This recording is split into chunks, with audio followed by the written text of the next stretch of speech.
সাঁতারটা যখন আমি জেন্টলি ভেতরে দিব 2 to 3 সেন্টিমিটার আমরা এই ট্রাকিস্টোমি টিউব দেই। আর কত সময় রাখবো আমরা, একদম বেসিক কথাবার্তা, এটা কিন্তু তোমাকে অবশ্যই জানতেই হবে। কোনো ভাইবাতে তুমি যদি বসো, তোমাকে কিন্তু এই ধরনের কোশ্চেনই করবে, আপনি কতটুকু ভিতরে দিবেন, কত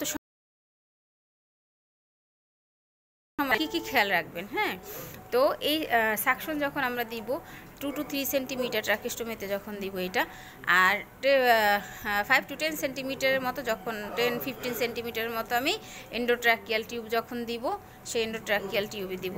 এন্ডোট্রাকিয়াল টিউবে দেয়া বা হচ্ছে সাকশন, যেটাই সাকশন দিব আমি কতক্ষণ ভিতরে রাখবো, 10 to 15 সেকেন্ডের বেশি রাখবো না। আগে আমি যদি পেশেন্ট মেশিনে থাকে, ভেন্টিলেটরে থাকে, তো আসবি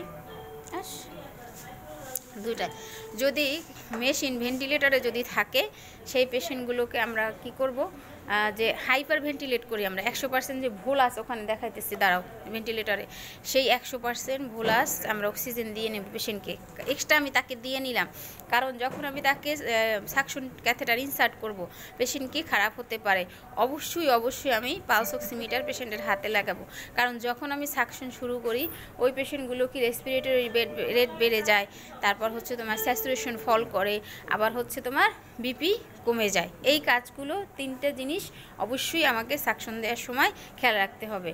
এখন আর সবুজটা যখন দিব, তখন আমরা এন্ডোট্রাকিয়াল টিউব নর্মাল যে 6, 6.5, 7.5 যে, সেই ক্ষেত্রে আমরা এটা ইউজ করব।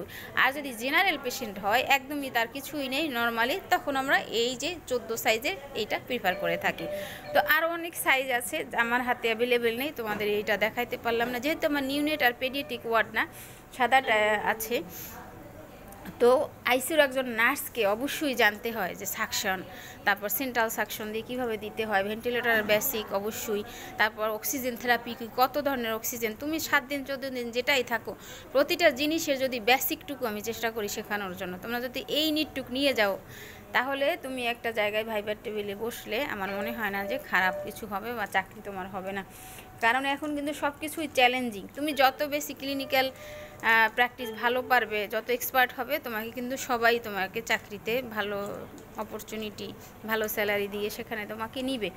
এখন আমি যদি শিখতেই যাই সব এনভায়রনমেন্টে, একজন যখন কোম্পানির মানুষ কিন্তু আমাকে শেখানোর জন্য অফার করে নাই, ওখানে আমাকে শিখে এক্সপার্ট হয়ে দেন হচ্ছে তার চ্যালেঞ্জগুলো নিতে হবে মোকাবেলা করার জন্য। তো এই জন্য আমি সবসময় তোমাদেরকে বলি যে শিখবা, বকা দিলেও জিজ্ঞেস করে করে শিখবা, চেষ্টা করবা যাতে ভালো কিছু করতে পারো। এই এনভায়রনমেন্টে পাও না, পরে আবার যেখানে যে এই অপরচুনিটি আসবে, তোমরা আপুদের কাছ থেকে জিজ্ঞেস করে করে কাজ শিখবা। তো আজকে আমার হচ্ছে ছিল যে অনেক কিছু বেসিক শিখাবো, স্টুডেন্ট আসলে একসাথে পাই না ওরকম, অনেক এঙ্গেজ হয়ে যায়, এই আর কি। ভালো থাকবা, থ্যাংক ইউ। এটুকুই সাকশন, বাকি পরে দেখাবো, মানে প্র্যাকটিক্যাল যখন পেশেন্টকে দিব, সেটা তো আর ভিডিওতে দেখানো সম্ভব না।